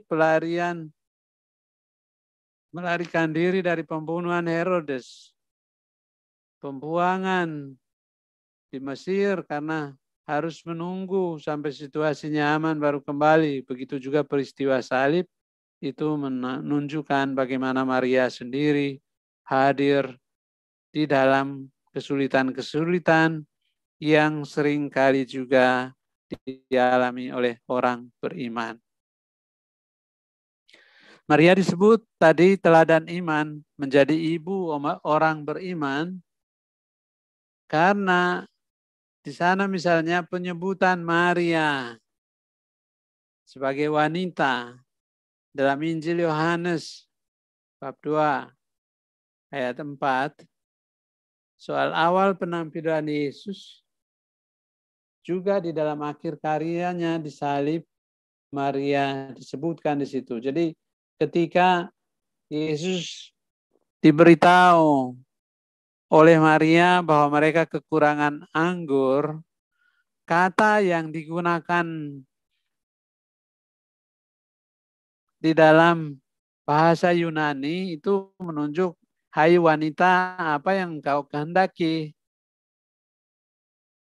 Nah, di situ lalu rujukan kepada Maria yang mengambil peran sebagai wanita yang di sini sangat tanggap terhadap kebutuhan orang-orang itu, memperlihatkan pemahaman Maria yang begitu mendalam akan Yesus, dan dia tahu bahwa Yesus akan melakukan apa yang dia minta. Maka kepada para hamba Maria mengatakan, lakukan saja apa yang dimintakan kepadamu, dan terjadilah mujizat yang pertama yang dilakukan Yesus di Kana. Begitu juga di bawah salib, Yesus mengatakan, tadi kita di dalam Injil itu mendengar, hai ibu, inilah anakmu. Di sana kata yang dipergunakan dalam bahasa Yunani, wanita, inilah anakmu. Dan kepada murid, inilah ibumu. Dan kita melihat di sini Maria hadir di dalam segala peristiwa yang tadi menuntut iman. Maka di dalam refleksi gereja, dikatakan Hawa menjadi mitra Adam dan telah menuntun manusia kepada dosa, Maria menjadi mitra Yesus Kristus dan melahirkan manusia pada hidup yang baru. Di sinilah kita melihat betapa pentingnya iman Maria yang langsung berlawanan dengan Hawa yang menuntun kepada kematian. Melalui imannya, kerjasamanya dengan Yesus, manusia memperoleh suatu kebaruan dalam penciptaan. Nah, ajaran-ajaran dasar yang ada di dalam Konsili Vatikan II, kemudian diperdalam antara lain oleh ajaran para paus, tadi hanya saya memilih dari Paulus ke-6, terutama menyadarkan gereja, seperti tadi saya katakan, bahwa gereja tidak mungkin menjadi gereja dengan melupakan Maria, atau istilah Paus Fransiskus, gereja akan menjadi yatim piatu dan tidak boleh pernah menjadi yatim piatu, karena Maria adalah bunda. Maka kita ditolong juga sesudah Vatikan II, direvisi kembali liturgi kita di dalam gereja untuk melihat juga menempatkan di sana tempat Maria. Nah, Paulus karena di dalam tadi anjuran apostolik yang tadi sudah disingkat, Marialis Cultus itu, ternyata membantu kita untuk melihat kembali betapa tidak hanya gelar tadi bahwa Maria adalah bunda gereja, tetapi dalam prakteknya seluruh sunnah gereja itu dipenuhi dengan juga peristiwa-peristiwa penting Maria. Coba saudara-saudari bisa melihat, kita kan memulai tahun liturgi dengan Advent. Di dalam masa Advent saja ada hari raya yang sangat penting. 8 Desember ada Maria Immaculata. Juga bacaan-bacaan menjelang Natal itu semua nubuat tentang Maria. Bacaan harian, nubuat tentang perawan dan Mesias yang menyinggung tentang perawan yang akan melahirkan seorang yang disebut Immanuel itu. Begitu, apalagi masa Natal. Masa Natal itu penuh dengan kisah tentang Maria. Penampakan Tuhan, Epifani itu juga di sana. Maria ada 3 raja. Pesta keluarga kudus. Bulan Januari Maria Bunda Allah. Tanggal 25 Maret secara khusus itu hari raya kabar sukacita. 15 Agustus Maria diangkat ke surga. Jadi teman saya yang penting juga yang berkaitan dengan Natal, dengan pesta itu. Bulan Mei kita melihat masih tanggal berapa Mei yang lalu itu juga Maria Bunda Gereja, lalu 31 Mei nanti penutupan bulan Rosario, Maria mengunjungi Elizabeth.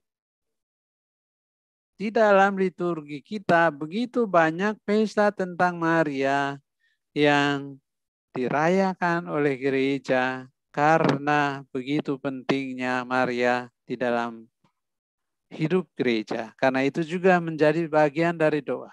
Apa yang kita imani, kita ungkapkan dalam doa. Bukan hanya sekedar suatu doa spontan, tutup mata, berdoa dan selesai.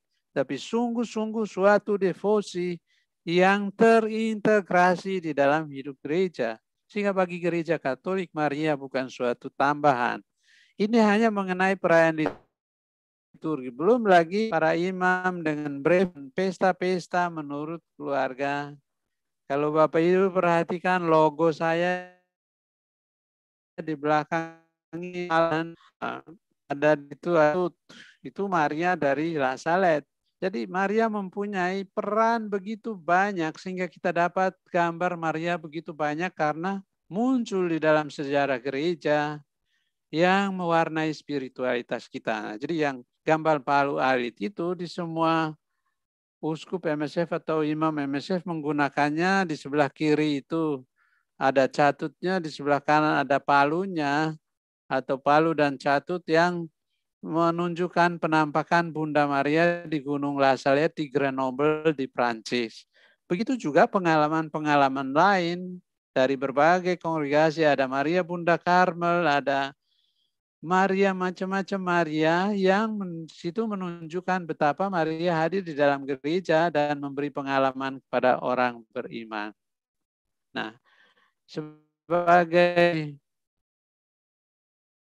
ringkasan dari apa yang bisa diteladani, kita melihat bagaimana penyerahan diri yang total di dalam urusan keluarga, persoalan-persoalan yang dihadapi, bahwa belum bersuami ternyata harus hamil, sedangkan kontras dengan Yosef yang diam-diam ingin menceraikan. Jadi di sini persoalan keluarga yang berat diselesaikan juga dalam terang iman. Kita melihat bagaimana Bunda Maria ya menanggung resiko itu dengan mungkin menyatakan secara terus terang kepada Yosef bahwa ada seperti ini.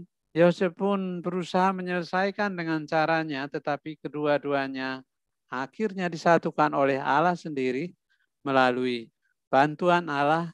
Mereka akhirnya menerima apa yang dialami Maria itu sebagai peristiwa iman.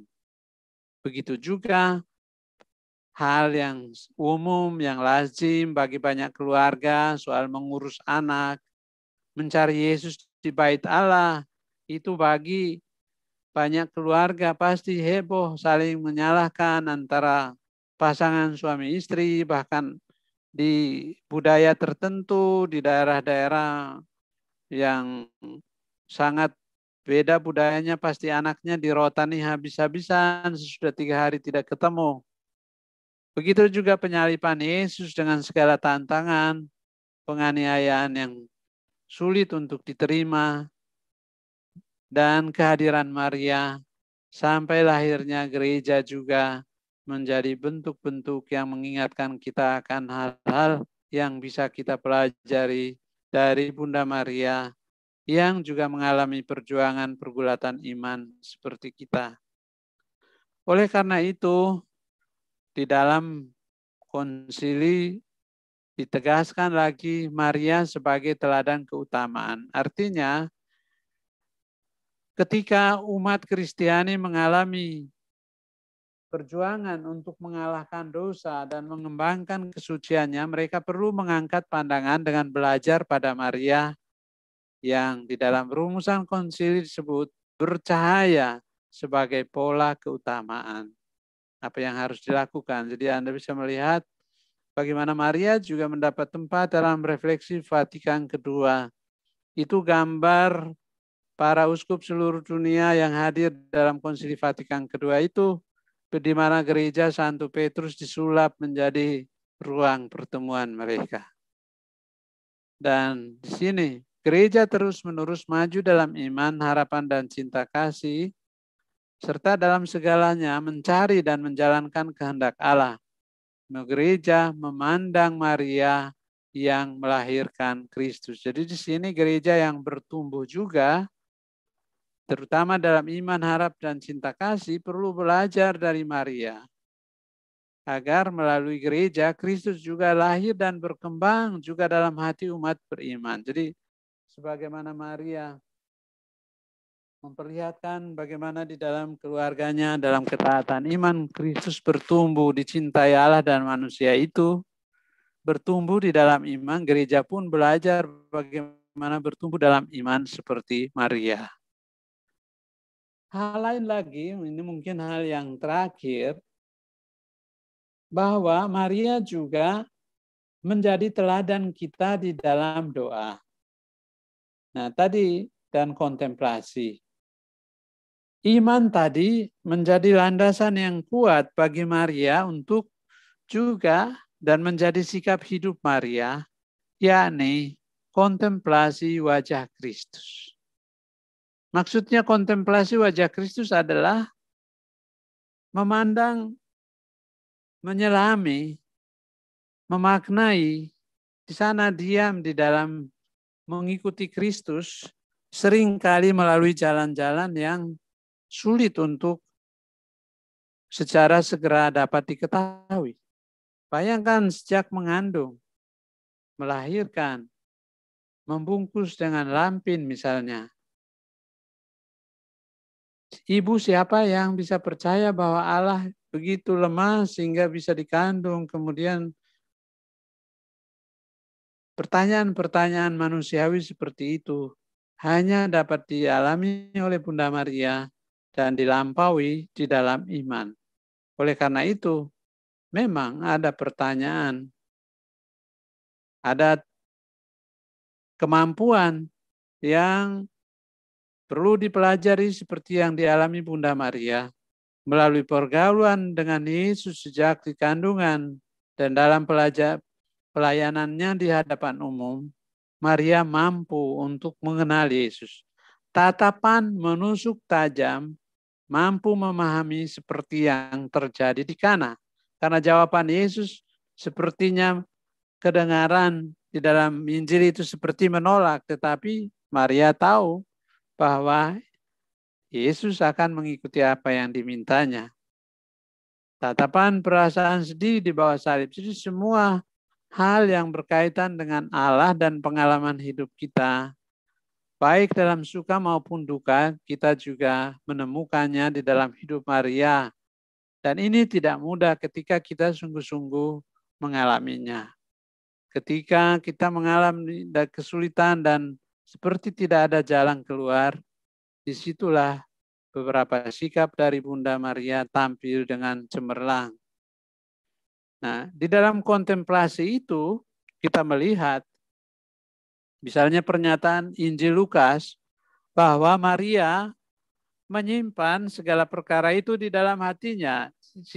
Itu kata yang bisa direnungkan. Artinya terus-menerus memikirkannya, bukan memikirkannya di dalam kecemasan. Ada kecemasan di dalamnya, tetapi di dalam memikirkan di dalam kesulitan itu, apa sebetulnya kehendak Allah di sana. Merenungkannya, simbalein, berusaha menafsirkan hal-hal yang gelap dan sulit. Itulah pergumulan yang sering juga kita alami. Dan makna untuk sampai peneguhan bahwa ini sungguh kehendak Tuhan memang memerlukan rahmat Tuhan sendiri, sehingga Maria yakin kemudian bahwa anak yang dikandung adalah dari Roh Kudus. Dan banyak hal yang tidak segera dipahami oleh Maria. Dan di sini kita melihat Maria menjadi murid. Di sana menjadi teladan. Tidak saja karena kebingungan akan hal-hal yang harus dijalani, tetapi juga bagaimana menafsirkan Allah, kehendaknya, dan bagaimana mewujudkannya sehingga dia terus berada di dalam iman. Nah, saya tidak akan membahas tentang doa tentang Maria, kecuali nanti kalau ada yang menanyakan. Tetapi menyinggung, Maria itu sangat dihormati oleh orang Kristiani, terutama melalui Rosario. Relasinya dengan Allah Tritunggal tadi kita sudah lihat, maka Paus Yohanes Paulus II, Santo Yohanes Paulus II dalam Rosarium Virginis Maria itu mengatakan Rosario adalah lorong yang lurus menuju lubuk hati Yesus, samudra sukacita dan terang, sengsara dan kemuliaan. Nah, ini semua merangkum di dalam ringkasan singkat ini peristiwa-peristiwa. Ada peristiwa sukacita, peristiwa terang yang ditambahkan Yohanes Paulus II melalui surat ini, Rosarium Virginis Maria ini.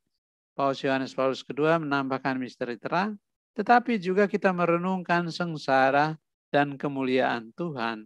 Sehingga Rosario yang kita lakukan sering dituduhkan sebagai menyembah berhala pada Maria itu adalah lorong menuju kehidupan Yesus sendiri, terutama peristiwa-peristiwa penting di dalam kehidupannya. Banyak tanda menunjukkan bahwa dewasa ini pun itu penegasan dari Yohanes Paulus II. Perawan Maria masih ingin menyatakan keprihatinan bundawinya lewat Rosario.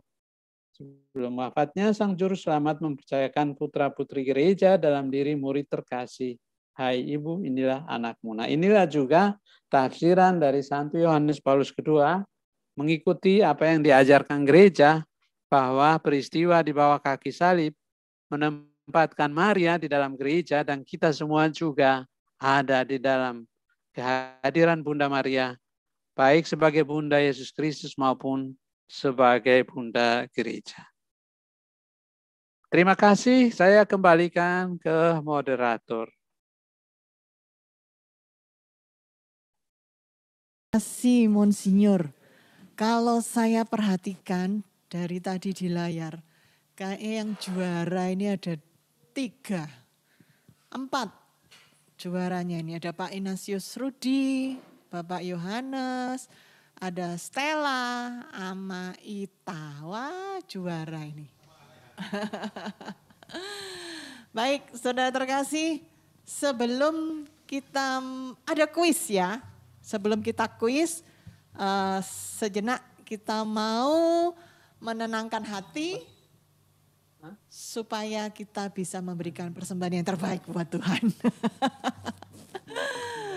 Baik, kita mau, Tuhan sudah memberkati kita luar biasa, Tuhan sudah memberikan kita banyak hal, maka kita mau kembalikan berkat Tuhan itu untuk kemuliaan Tuhan. Ku bangga Bapa punya Allah seperti Engkau. Sungguh ku bangga Yesus atas segala pengorbananmu. Tak ingin aku hidup lepas dari kasih-Mu. Kasih-Mu menyelamatkan dan beriku pengharapan.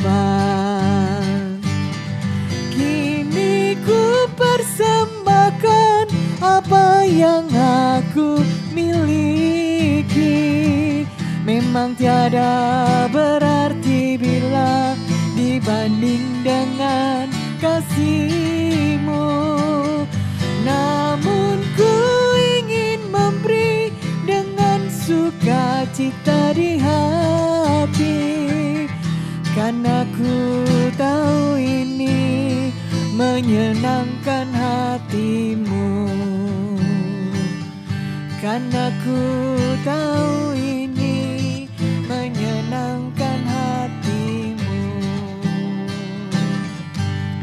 Baik, Bapak Ibu Saudara terkasih, terima kasih ya, tadi udah menyiapkan tokennya, udah menyiapkan klik BCA-nya, udah menyiapkan ATM-nya, pokoknya kita penuh iman percaya itu terjadi, amin. Nah, Bapak Ibu kalau ada pertanyaan boleh diketik ditujukan kemana? Pujian Avila ya. Kalau ada pertanyaan diketik dan ditujukan ke Pujian Avila. Sementara itu sambil menunggu pertanyaan masuk, kita akan adakan kuis. Untuk itu saya persilahkan Ibu Ineke. Ada?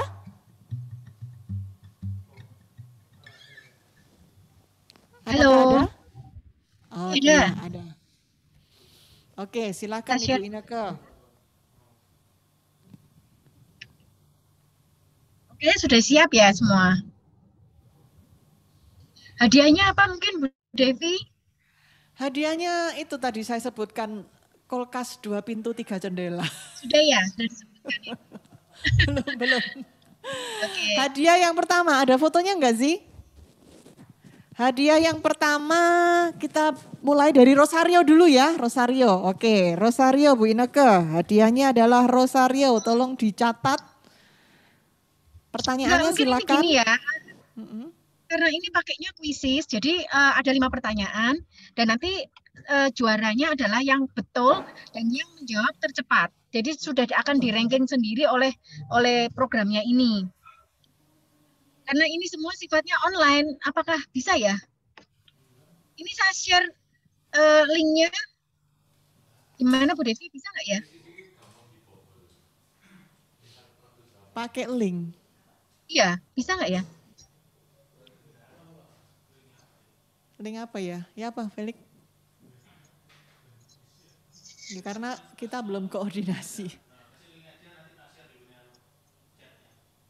Di share bisa? Ya share aja di chat coba. Share di chat.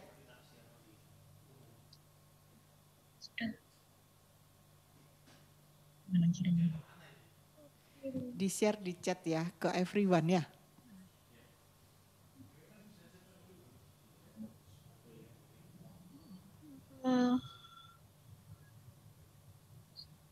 Chatnya mana? Di chat di Zoom-nya, chat Zoom. Ini sudah kelihatan belum ya kuisnya ini? Udah jalan belum?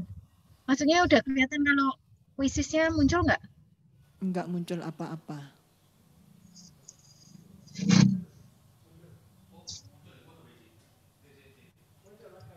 Ada ya? Sudah muncul ya?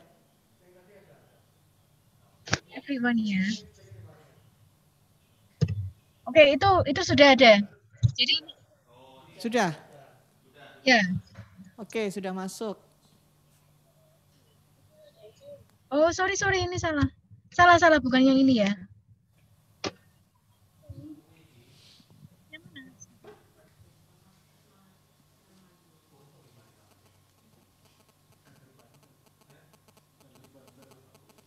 Itu Mbak Zoom ya, Mbak Spotlight. Terus jadi gimana? Di Spotlight.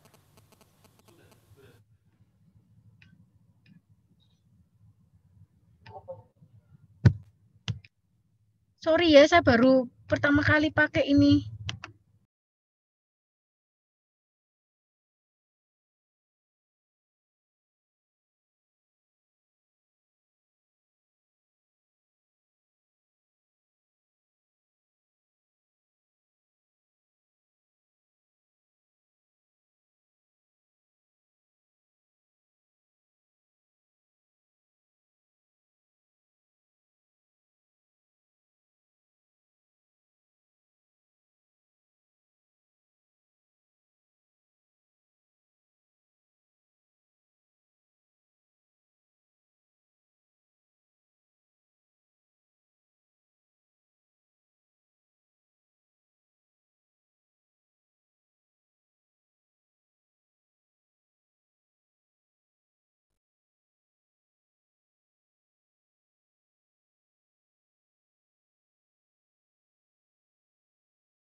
Sudah kelihatan belum ya di kolomnya chat ada quizzes.com strip join. Itu mungkin bisa diklik.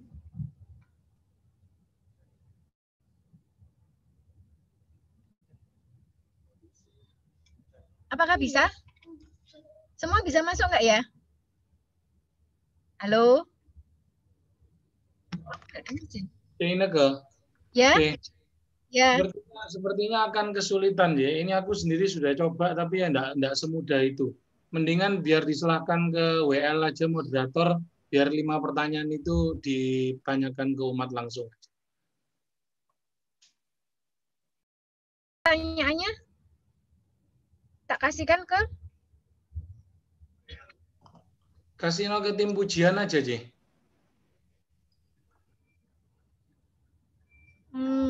Pertanyaannya tuh kan sudah tak masukkan di quizzes. Bukan quizzes ya mestinya ya berarti ya. Aku buka enggak muncul, Ji. Loh, karena belum tak share tadi. Jadi harusnya itu jalan sendiri. Kalau sudah orang-orang masuk ke sini, nanti jalan sendiri. Baru bisa. Oh, klik link yang kedua. Mana? Klik. Bukan. Iya, ini linknya di chat sudah aku klik, J, tapi nggak ada. Ya, ini 7 orang yang join. Yang join baru 7 orang.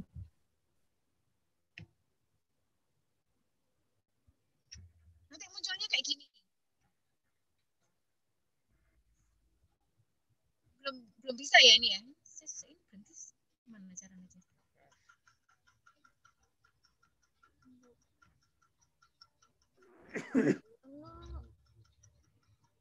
Bisa nggak ya?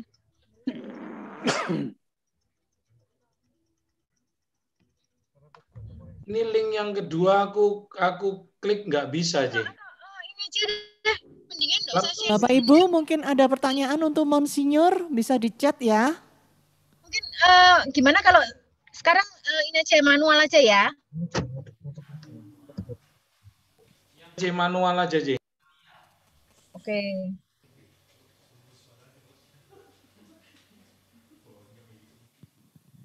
Apa ada pertanyaan untuk Monsinyur? Nggak ada ya? Tidak ada yang bertanya kepada Monsinyur, masih ditunggu. Kalau ada pertanyaan bisa di chat ya. Sudah siap ini untuk kuisnya?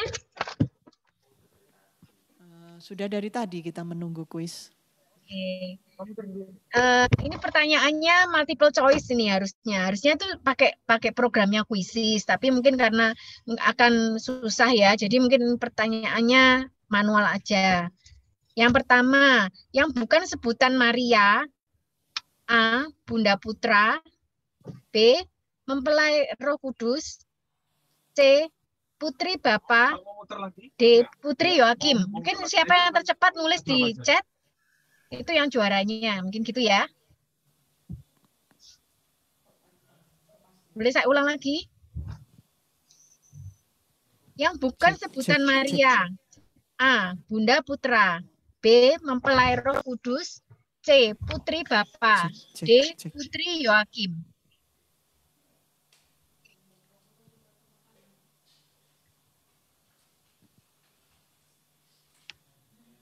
Suara putus-putus ya? Ini sudah ada jawaban yang betul. Siman Yuwono.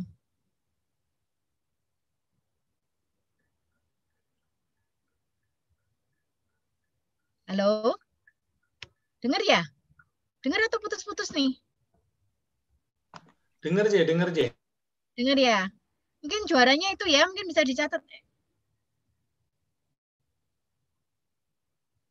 Mungkin bisa dicatat ya, Agus ya. Ya. Sorry, soalnya saya di jalan, jadi mungkin putus-putus ini suaranya.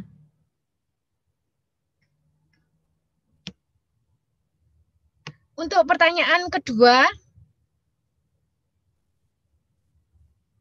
Bunda Maria sebagai Bunda Gereja diperingati pada tanggal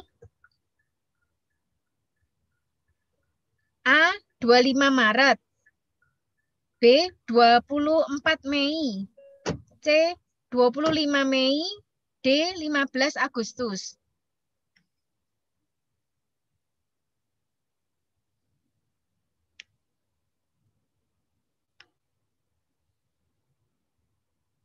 Dengar?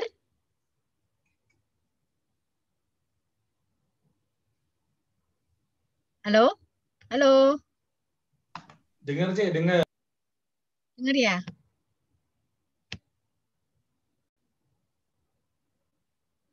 Oke, jawaban yang betul Pak Handono.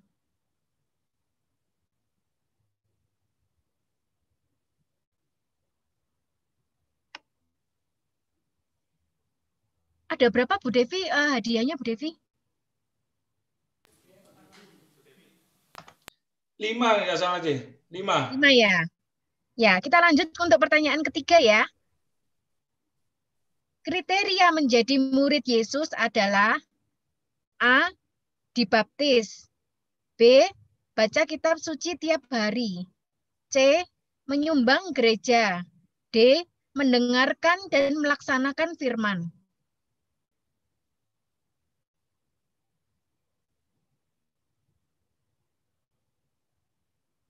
Saya ulang, kriteria menjadi murid Yesus.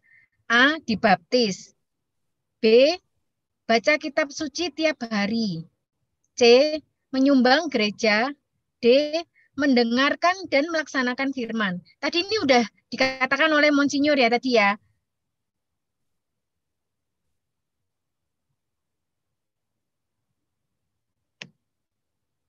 Oke, kita sudah dapat jawaban yang benar, Mike.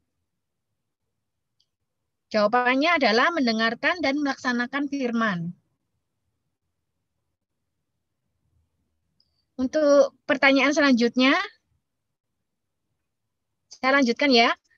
Pertanyaan nomor 4. Di bawah ini adalah teladan Bunda Maria dalam segala situasi hidup. Yang bukan adalah A. Melakukan pekerjaan rumah. B. Penyerahan diri yang total pada Allah dalam urusan keluarga.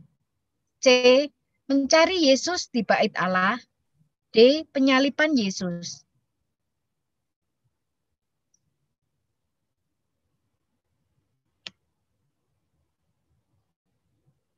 Kita sudah dapat jawaban yang benar, Ibu Christine dari Mojokerto. Jadi yang salah adalah melakukan pekerjaan rumah.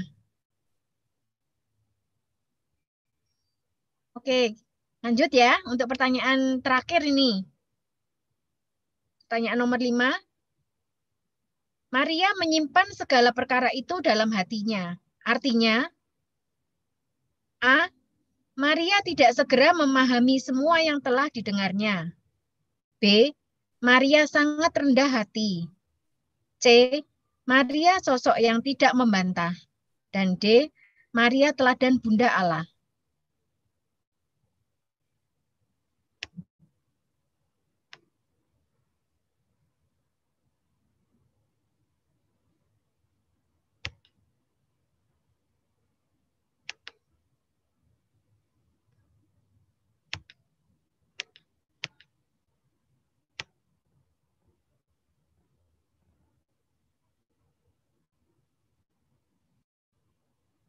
Yang benar adalah Pak Simsiman Yuwono tadi udah dapat ya, berarti saya kasihkan yang berikutnya ya. Adalah Novia.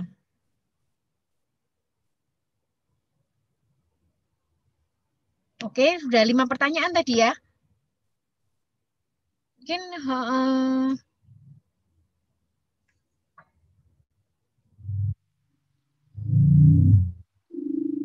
jadi pemenangnya sudah bisa dicatat ya, yang admin, tolong admin Afila bisa dicatat tadi pemenang-pemenangnya, karena ini sudah ada 5 pertanyaan dan sudah mendapatkan 5 orang yang benar ya.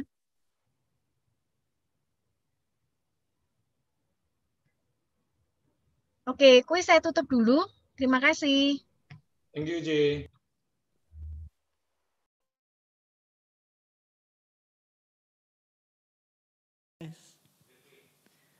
Oke, mungkin ada pertanyaan untuk Monsinyur? Gak ada ya? Kalau gak ada, kita mau tutup loh.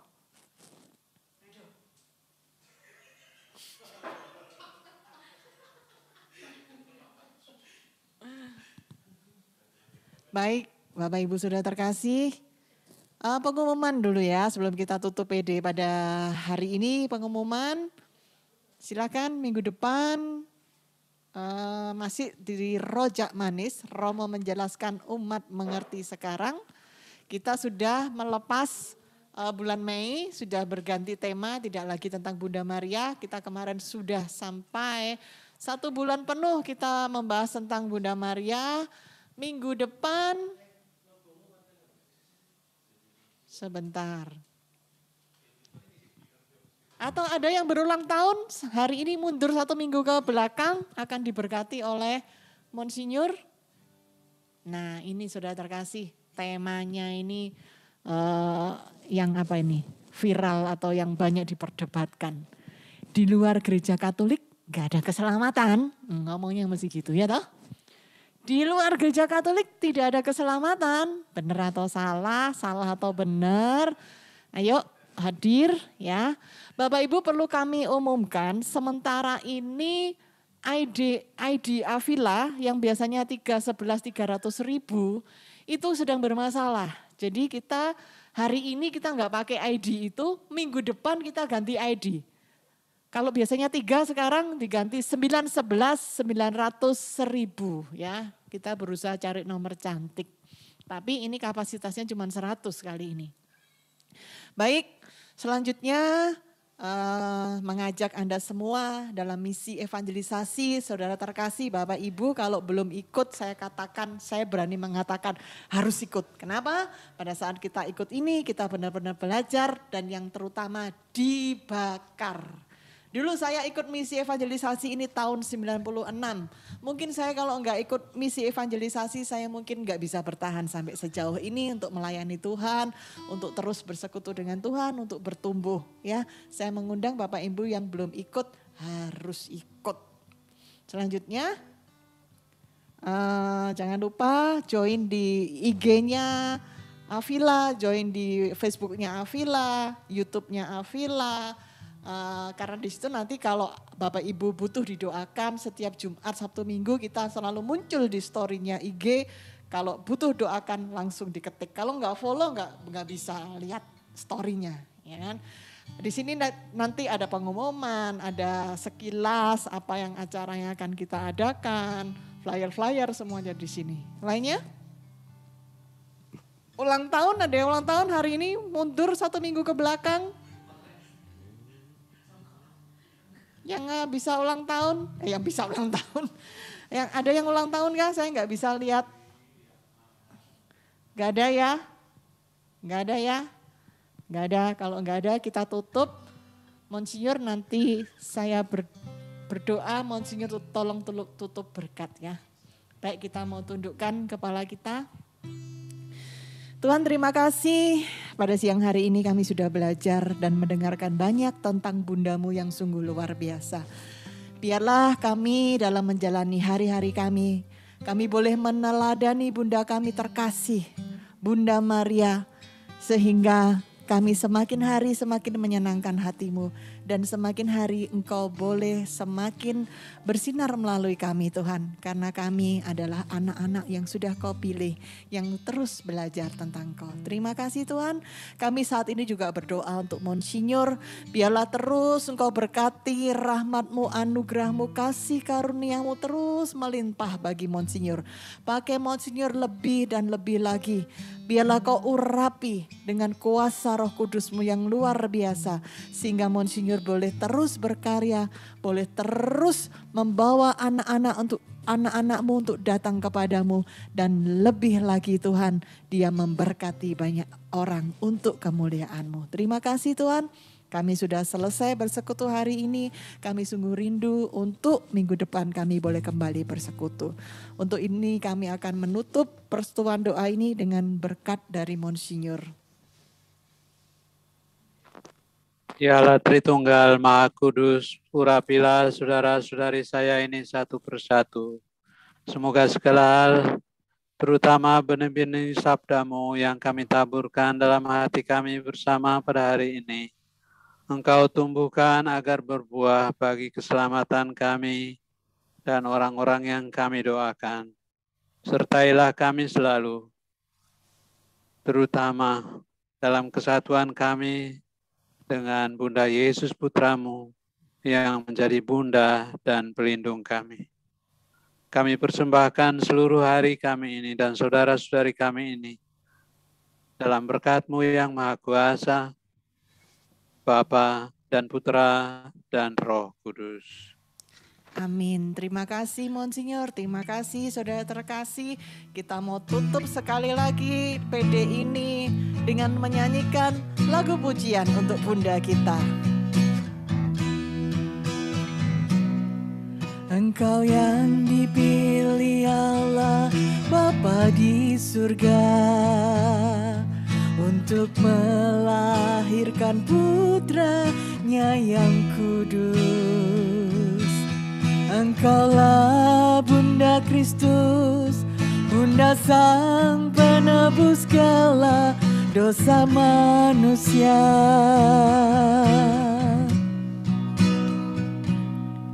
Bunda Maria perawan yang tiada bernoda, hatimu bersinar putih tiada bercela. Engkau Bunda Almasih yang diangkat ke surga penuh kemuliaan.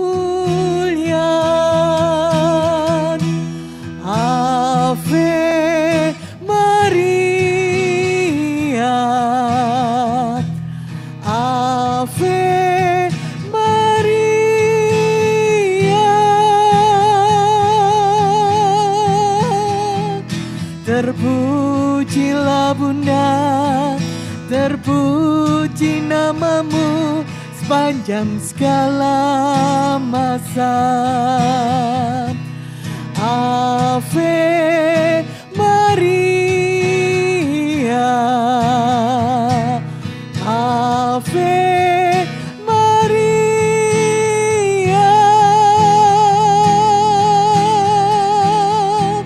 Syukur kepadamu Tuhan yang pengasih selama-lamanya. Syukur kepadamu Bunda yang pengasih selama-lamanya. Terima kasih, selamat siang, Tuhan berkati, sampai ketemu minggu depan. Oke, foto J.